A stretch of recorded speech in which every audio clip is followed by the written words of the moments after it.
आता नेक्स्ट आपण medical termination pregnancy ॲक्टबद्दल बोलू.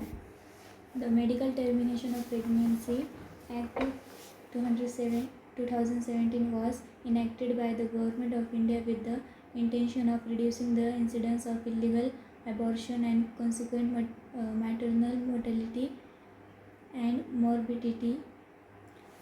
आता medical termination of pregnancy act 2017 हा एक कायदा आहे.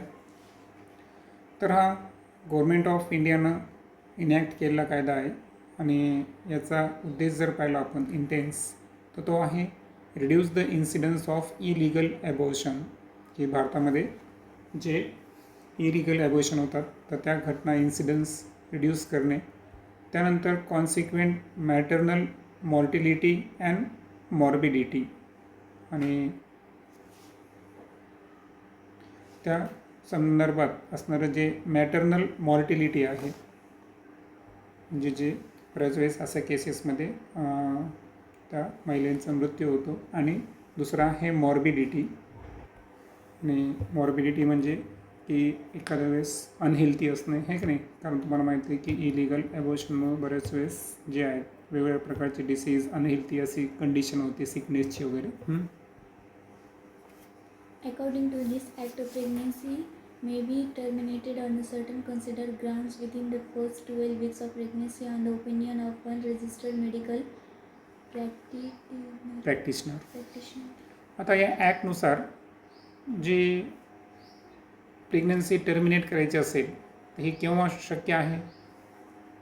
विदिन फर्स्ट 12 वीक्स, म्हणजे पहिल्या 3 महिन्याच्या आतच, आणि ते पण कोणाच्या? मेडिकल प्रॅक्टिशनर, जे की रजिस्टर असेल, नोंदणीकृत अशा डॉक्टरांच्या अंडरमध्येच हे व्हायला पाहिजे.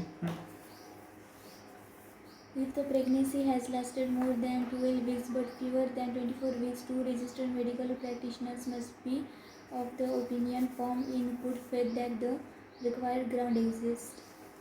आणि प्रेग्नन्सीचा कालावधी हा 12 महिन्यापासून जास्त आहे, पण 12 आठवड्यापर्यंत आणि 24 आठवड्यापेक्षा कमी असेल तर अशा वेळेस त्या ठिकाणी कमीत कमी 2 रजिस्टर मेडिकल प्रॅक्टिशनर जे आहेत तर त्यांचा सल्ला महत्त्वाचा आहे.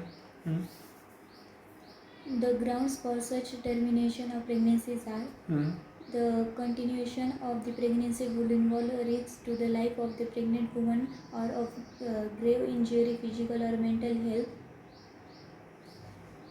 आता वरचे कायदे जे केलेले आहेत त्याचा उद्देश जर पाहिला आपण तर आपल्याला माहीत आहे की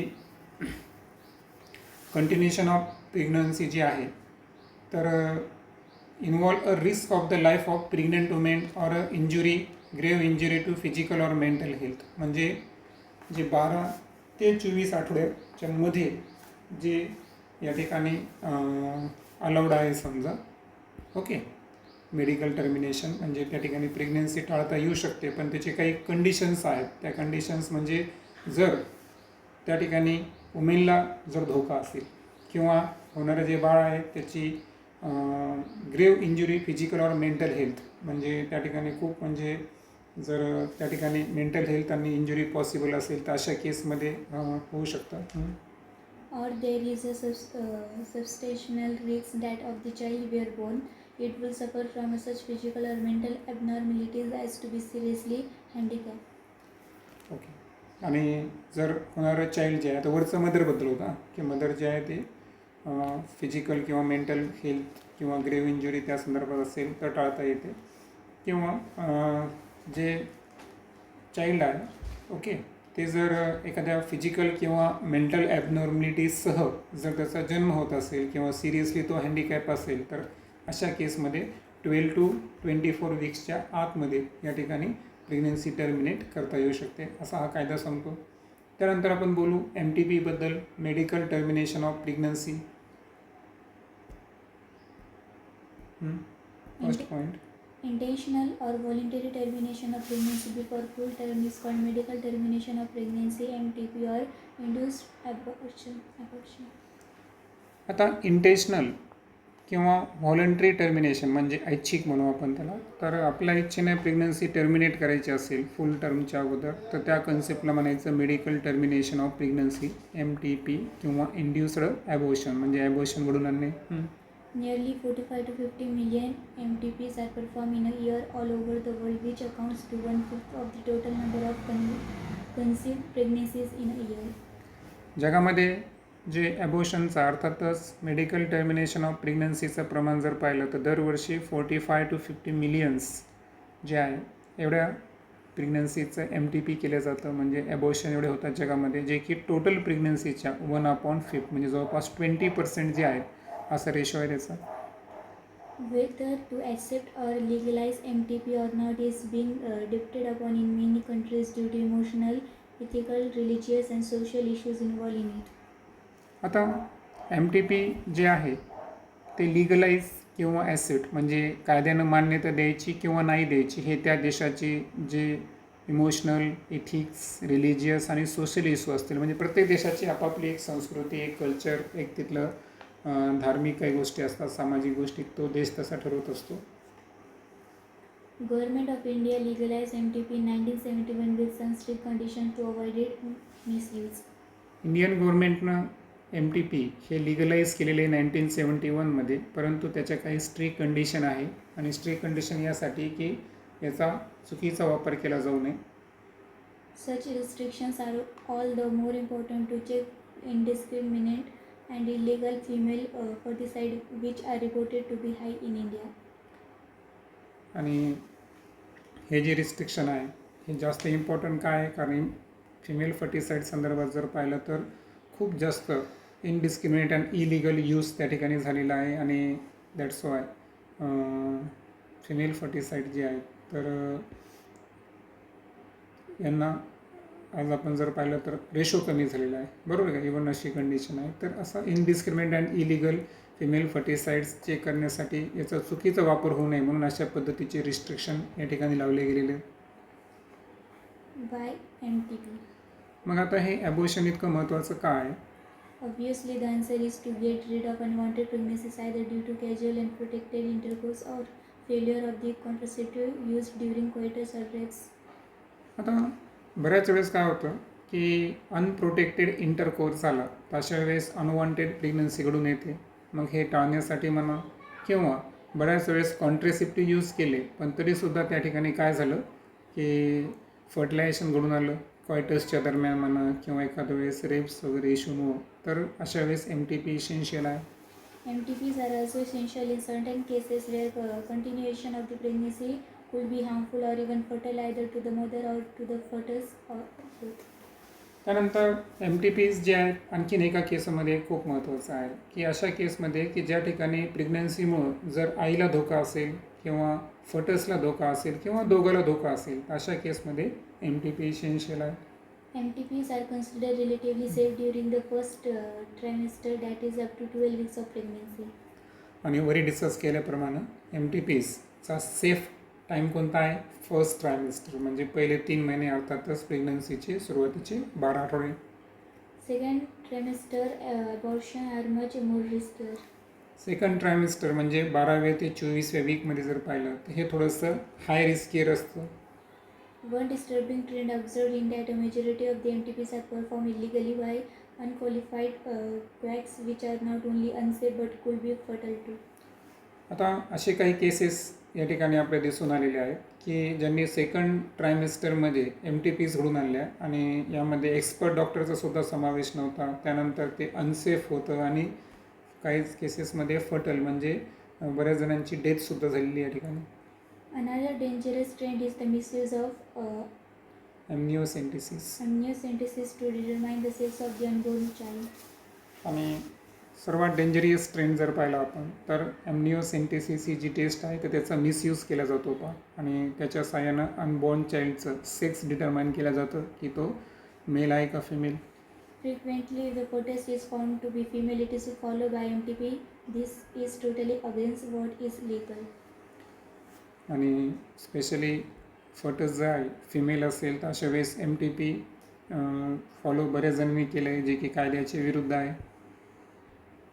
Such practice should be avoided because these are dangerous both for the young mother and the fetus.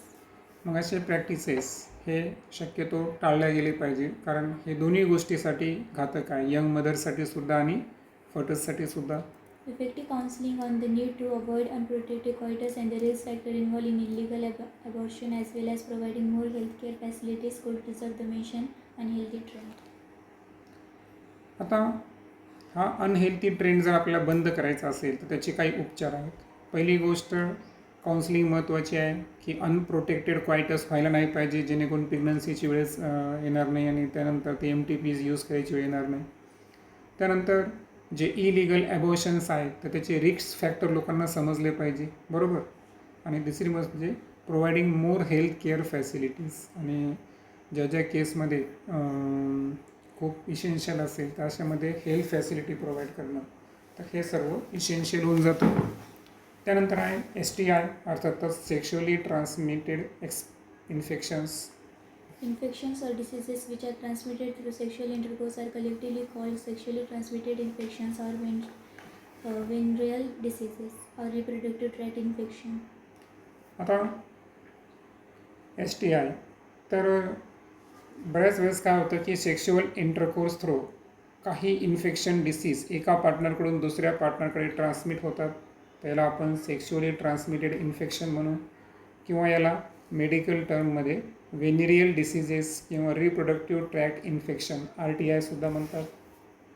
Gonorrhea, syphilis, genital herpes, chlamydiasis, genital warts, trichomoniasis, hepatitis B, and of course the most discussed infection in the recent year, HIV leading to AIDS are some of the common STIs.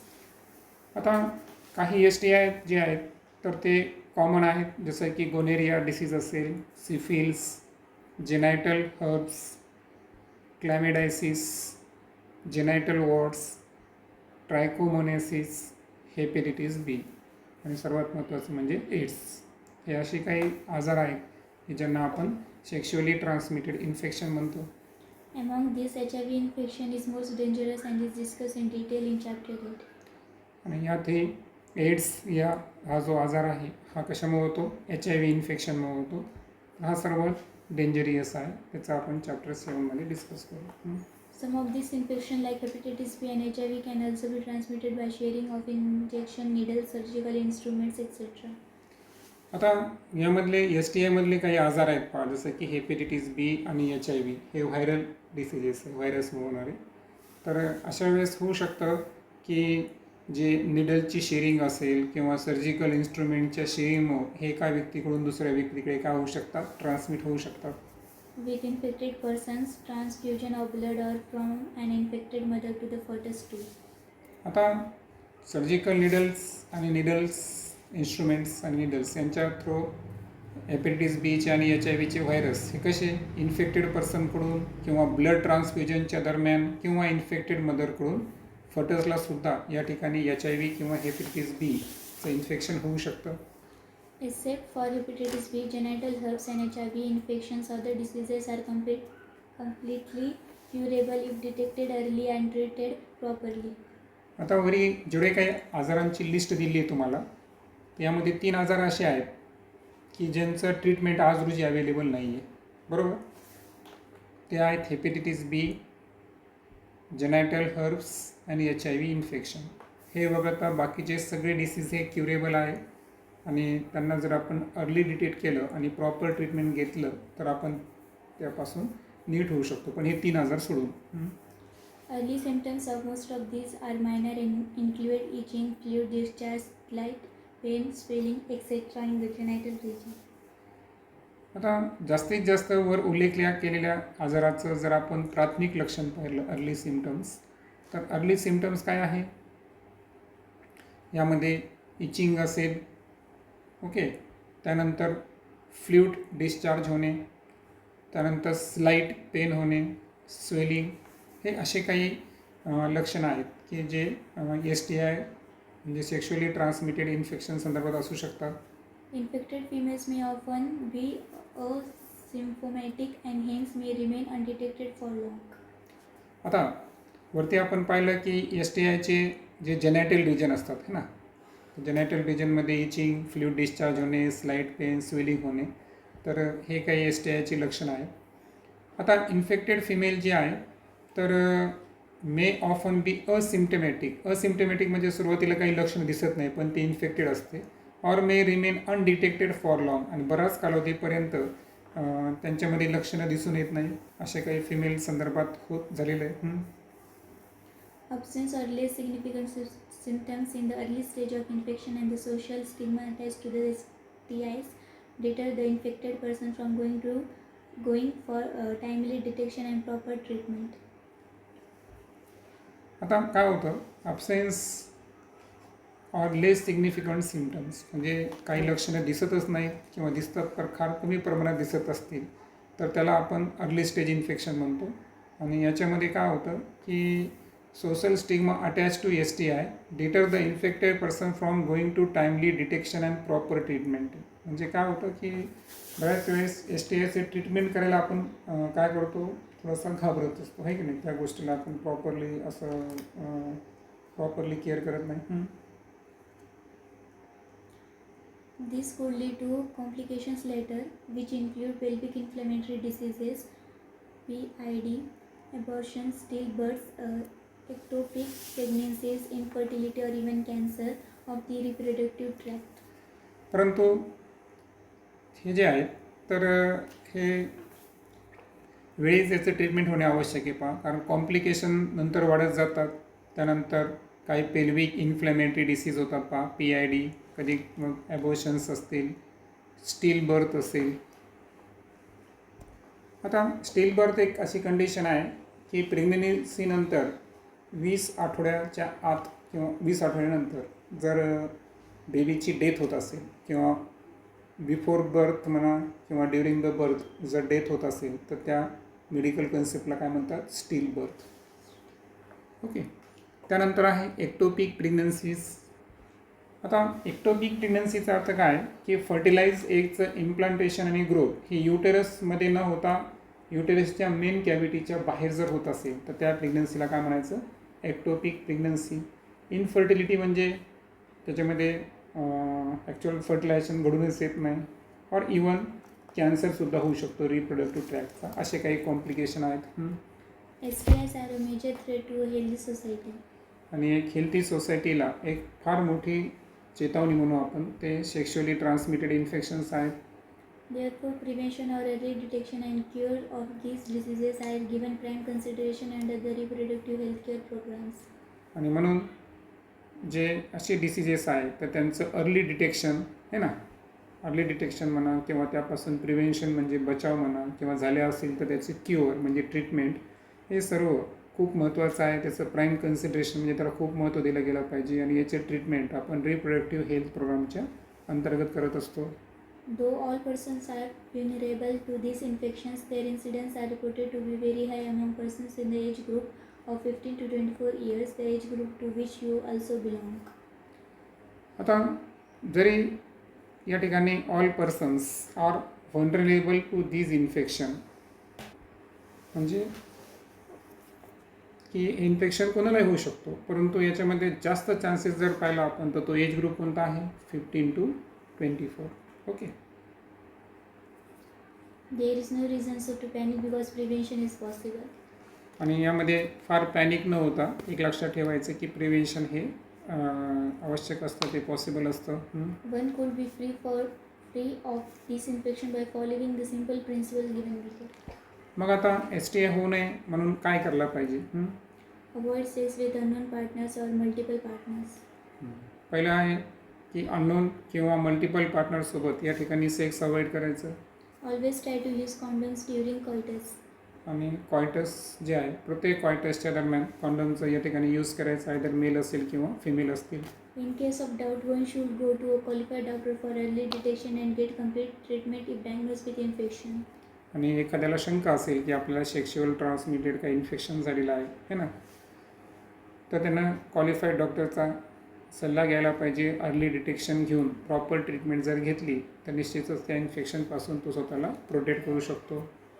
त्यानंतर बोलू आपण इनफर्टिलिटीवर. A discussion on reproductive health is incomplete without without a mention of infertility. आता ज्या अर्थी आपण reproductive हेल्थवर बोलायलो तर ती चर्चा पूर्ण होणार नाही जोपर्यंत आपण इनफर्टिलिटीवर बोलणार नाही. A large number of couples all over the world, including India, are infertile. That is, they are unable to produce children in spite of unprotected sexual or cohabitation. आता इंडियासह जगामध्ये असे बरेचसे लार्ज नंबरमध्ये कपल्स आहेत की ज्यांच्यामध्ये आपल्याला फर्टिलायझेशन दिसून येत नाही, म्हणजे ते इनफर्टाईल्स आहेत आणि दॅट्स वाय ते चिल्ड्रन प्रोड्यूस करण्यासाठी अनेबल आहेत. जरी त्या ठिकाणी अनप्रोटेक्ट सेक्शुअल कोहॅबिटेशन ते करत असतील, मात्र त्या ठिकाणी फर्टिलायझेशन घडून येत नाही. The reason for this could be many physical, congenital diseases, drugs, immunological or even physiological. आता यामध्ये काही कारण हे फिजिकल असू शकतात, कारण काही जण जर पाहिलं आपण तर फिजिकली अनफिट असतात. काही जण कॉन्जेनायटल. आता कॉन्जेनायटल म्हणजे काय, जन्मापासूनच एखादा दोष शरीरामध्ये असणे, हो की नाही.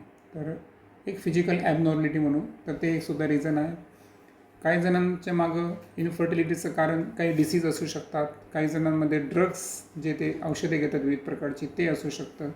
काहीमध्ये इम्युनॉलॉजिकल किंवा सायकोलॉजिकल रिझनसुद्धा असू शकतात की ज्याच्यामुळं त्यांच्यामध्ये आपल्याला इन्फर्टिलिटी दिसून येईल. In India, often the female is blamed for the couple being childless, but more often than not, the problem lies in the male partner. आता भारताचं एक दुर्भाग्य असं म्हणावं लागेल की चाइल्डलेस कपलमध्ये कोणाला ब्लेम केलं जातं, फिमेलला. पण रिअल प्रॉब्लेम कोणाचा असतो, मेल पार्टनरचा.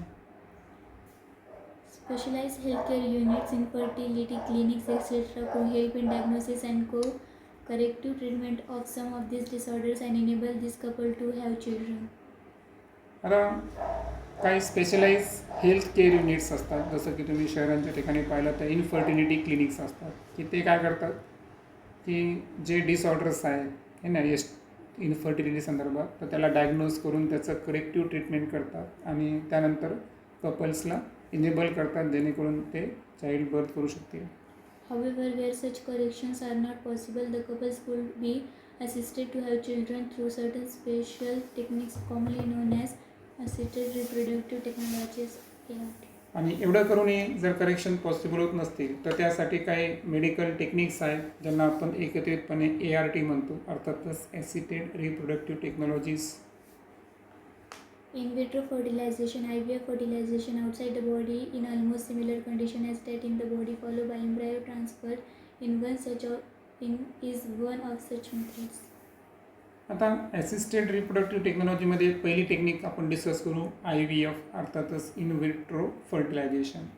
इन विट्रो म्हणजे फर्टिलायझेशन बॉडीच्या आउटसाईड घडून आणणे, बरोबर. आणि त्याच्यानंतर मग काय करायचं आहे की त्यामध्ये फर्दर एम्ब्रायोचं ट्रान्सफॉर्मेशन करायचं, ET करायचं. In this method, popularly known as test tube baby program, ova from the wife donor female and sperms from the husband donor male are collected and are induced to form zygote under simulated conditions in the laboratory. आता या प्रोग्रामला popularly taste tube baby म्हणतात, कारण actual यामध्ये जे fertilisation अर्थातच झायगोटचं formation होणार आहे ते बॉडीच्या आउटसाईड होणार आहे, बरोबर आहे का. मग वाईफ किंवा जे फिमेल पार्टनर डोनर आहे त्याच्याकडून ओवा कलेक्ट करायचा, त्यानंतर हजबंड किंवा जे मेल डोनर असेल त्यांच्याकडून स्पर्म कलेक्ट करायचा. या दोन्ही जर्म सेल्स जे आहेत तर हे दोन्ही गॅमिट्स एकत्र करून त्यांचं झायगोट, त्यांच्यापासून झायगोट घडून यायचं ना, म्हणजे त्यांचं फर्टिलायझेशन बॉडीच्या बाहेर घडून झायगोटची निर्मिती होणार लॅबोरेटरीमध्ये. The zygote or early embryos with up to 8 blastomeres could then be transferred into the fallopian tube. ZIFT, zygote intrafallopian transfer, and embryos with more than 8 blastomeres into the uterus, IUT, intrauterine transfer to complete its further development. आता यामध्ये दोन condition येतात. Zygote किंवा early embryo अर्थातच 8 ब्लास्टोमरपर्यंत त्याचं development असेल तर अशा वेळेस त्याचं ट्रान्सफॉर्मेशन हे कुठे केलं जातं, फॅलोपियन ट्यूबमध्ये केलं जातं. आणि फॅलोपियन ट्यूबमध्ये जर आपण ट्रान्सप्लांटेशन करत असतो है ना, बरोबर आहे का, कुठे ट्रान्सफर करलो आपण फॅलोपियन ट्यूबमध्ये, बरोबर, अप टू 8 ब्लास्टोमरपर्यंत. तर याला म्हणायचं ZIFT टेक्निक, म्हणजे झायगोट इंट्रा फॅलोपियन ट्रान्सफर. पण एम्ब्रायो जर 8 ब्लास्टोमरपेक्षा जास्त असेल, 16 वगैरे असं, तर अशा वेळेस त्याला कुठं ट्रान्सफर करावं लागेल? युटेरसमध्ये. युटेरसमध्ये जर एम्ब्रायो आपण test tube baby through transfer करत असेल तर त्याला म्हणायचं IUT, नंतर intra uterine transfer. Embryos formed by in vitro fertilization, fusion of gametes within the female also could be used for such transfer to assist those females who cannot conceive. आता आपण in vitro पाहिलं आणि दुसरा जर trans आहे तो in Vivo फर्टिलायझेशनसुद्धा आहे. आता या इन व्हिवो फर्टिलायझेशनमध्ये एम्ब्रायोची जी निर्मिती आहे, ओके, तर fusion of gametes within the female, है ना, फिमेल बॉडीच्या आतमध्ये गॅमेट्सचं फ्युजन घडून आणणे, याला काय म्हणायचं? In vivo fertilisation. तर हे सुद्धा आपण अशा फिमेलमध्ये करू शकतो की जे ॲक्च्युअल स्पर्मला कन्सिव्ह करत नसतील. तर अशा वेळेस काय करायचं आहे? गॅमेटचं ट्रान्सप्लांटेशन हे डायरेक्ट फिमेलच्या बॉडीच्या आत करायला आपण. That's why in vivo fertilisation. Transfer of an ovum collected from a donor into the fallopian tube, GIFT, gamete intrafallopian transfer of another female who cannot produce one but can provide suitable environment for fertilization and further development is another method attempted. आता पुढची जी method आहे तर आपण मध्ये काय करतात माहिती आहे का, की जी डोनर फिमेल असेल, ओके, तर काय करायचं? त्यांच्या फॅलोपियन ट्यूबमधून काय कलेक्ट करायचा? ओहम, है ना, transfer of ohm collected from a donor of fallopian tube of another female who cannot produce one but can provide suitable environment for fertilization and further development is another method attempt. So overall जर पाहिलं आपण तर GIFT, gamete इंट्राफॅलोपियन transfer, याच्यामध्ये काय करू? आपण एक donor महिला घेऊ, बरोबर. डोनर महिलाकडून आपण काय कलेक्ट करणार? ओहम कलेक्ट करणार आणि हे कलेक्ट केलं ओहम आपण अनदर फिमेलच्या फॅलोपियन ट्यूबमध्ये काय करणार? ट्रान्सफर करणार. Who can not produce oven, म्हणजे जिच्या बॉडीमध्ये ओहम काय होत नाही? प्रोड्यूस होत नाही. तर अशा फिमेलमध्ये आपण काय करणार? कोणतरी डोनर असतं, त्या डोनरमधला ओहम कलेक्ट करायचा आणि जी महिलेला समजा चाइल्ड होत नाही तर तिच्या फॅलोपियन ट्यूबमध्ये काय करायचा? ओहम ट्रान्सफर करायचा. तर याला म्हणायचं gamete intra fallopian transfer. Next, Intracytoplasmic sperm injection ICSI is another specialized procedure to form an embryo in the laboratory in which sperm is directly injected into the ovum. आता एक specialise procedure आहे पहा लॅबोरेटरीमध्ये embryo तयार करण्याची, की यामध्ये sperm जो आहे ना हा डायरेक्टली कशामध्ये इंजेक्ट केला जातो? ओवममध्ये. मग ही जी स्पेशलाइज प्रोसेस ज्यामध्ये आपण एम्ब्रायोची निर्मिती कशी केली? In the laboratory. स्पर्मचं डायरेक्ट इंजेक्शन कशामध्ये केलं?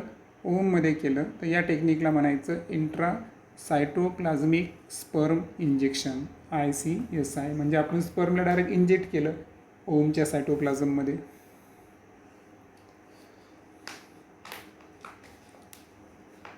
Infertility cases either due to inability of the male partner to inseminate the female or due to very low sperm counts in the ejaculates could be corrected by artificial insemination AI technique. आता हे artificial intelligence नाही आहे, artificial insemination आहे. तर असं होऊ शकतं की बऱ्याच केसेसमध्ये जे मेल पार्टनर आहेत तर यांच्यामध्ये इनॅबिलिटी आहे इन्सेमिनेट करण्यासाठी, म्हणजे फिमेल बॉडीमध्ये ते इन्सेमिनेशन करू शकत नाही किंवा करत असतील तरी त्या ठिकाणी स्पर्म काउंट लो असेल, है ना. इजॅक्युलेशनमध्ये जर स्पर्मचा काउंट कमी असेल तर अशा वेळेस काय होतं की त्यांच्यामध्ये प्रेग्नन्सी घडून येत नाही, फ्युजन फर्टिलायझेशन घडून येत नाही. मग अशा वेळेस त्यांना आपण ट्रीट करू शकतो आर्टिफिशियल इन्सेमिनेशन साह्यानं. In this technique, the semen collected either from the husband or healthy donors is artificially introduced either into the vagina or into the uterus, IUI, intrauterine insemination of the female. मग यामध्ये काय करायचं की semen जो आहे एक तर हजबंडकडून transfer करायचा, कलेक्ट करायचा, किंवा जर फारच स्पर्म काउंट कमी असेल तर एखादा हेल्थी डोनर घ्यायचा, त्याच्यामधला जो सिमन आहे है ना, मॅच्युअर स्पर्मला आपण सिमन म्हणतो, तर त्याला कलेक्ट करायचं आणि आर्टिफिशियली हे फिमेलच्या वजानामध्ये किंवा युटेरसमध्ये त्याला काय करायचं, इंट्रोड्यूस करायचं. तर या टेक्निकला म्हणायचं IUI, intra uterine insemination. Though options are many, all these techniques require extremely high precision handling by specialized professionals and expensive instruments. आता पर्याय भरपूर आहेत, मात्र ह्या सर्व टेक्निकचं एक वैशिष्ट्य आहे की या एक्स्ट्रीमली हाय प्रिसिशन लागतं यांना, म्हणजे खूप काळजीपूर्वक काही गोष्टी करावं लागतात. त्याला स्पेशलाइज प्रोफेशनल डॉक्टर्स लागतात आणि खूप महागडे असे इन्स्ट्रुमेशन लागतात. Therefore, these facilities are presently available only very few centers in the country. आणि म्हणून देशामध्ये असे फार थोडे सेंटर्स आहेत की ज्यामध्ये आपल्याला अशा इनफर्टिलिटीवर उपचार दिसेल. Obviously, their benefit is affordable to only a limited number of people. आता ही जी गोष्ट आहे तर ऑब्वियसली याचं बेनिफिट जर पाहिलं आपण तर याचं फार लिमिटेड नंबरमध्ये पीपल घेऊ शकतात ना, कारण लिमिटेड सेंटर्स आहे आणि महागडे पण आहेत. Emotional, religious, and social factors are also deterrents in the adoption of these methods. आता हे ज्या पद्धती आहेत ना, हे बरेच जण का करत नाही, कारण त्यांच्या भावनेचा धार्मिक किंवा सामाजिक फॅक्टर त्या ठिकाणी येतो. त्यांना म्हणजे त्या ठिकाणी ते डेअर करत नाहीत.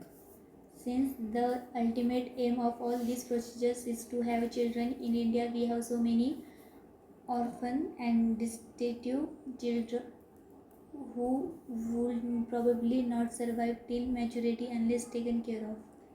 आणि याला एक आणखीन एक उत्तम पर्याय आहे की हे ट्रीटमेंट करायची नसतील तर आपण ऑर्फन आणि डेस्टिट्यूट चिल्ड्रन आहे, म्हणजे अनाथ वगैरे जे बालके असतात त्यांना आपण दत्तक घेऊन त्यांना सर्वाईव्ह करू शकतो. Our laws permit legal adoption and it is as yet one of the best method for couple looking for parenthood. आणि ज्या कपलला पॅरेंटहूड व्हायचं असेल तर त्यांच्यासाठी सर्वात महत्त्वाचं की त्यांनी काय करायचं, अशा मुलांना दत्तक घ्यायचं आहे की नाही. लिगल ॲडॉप्शन करायचं ही एक बेस्ट मेथड आहे.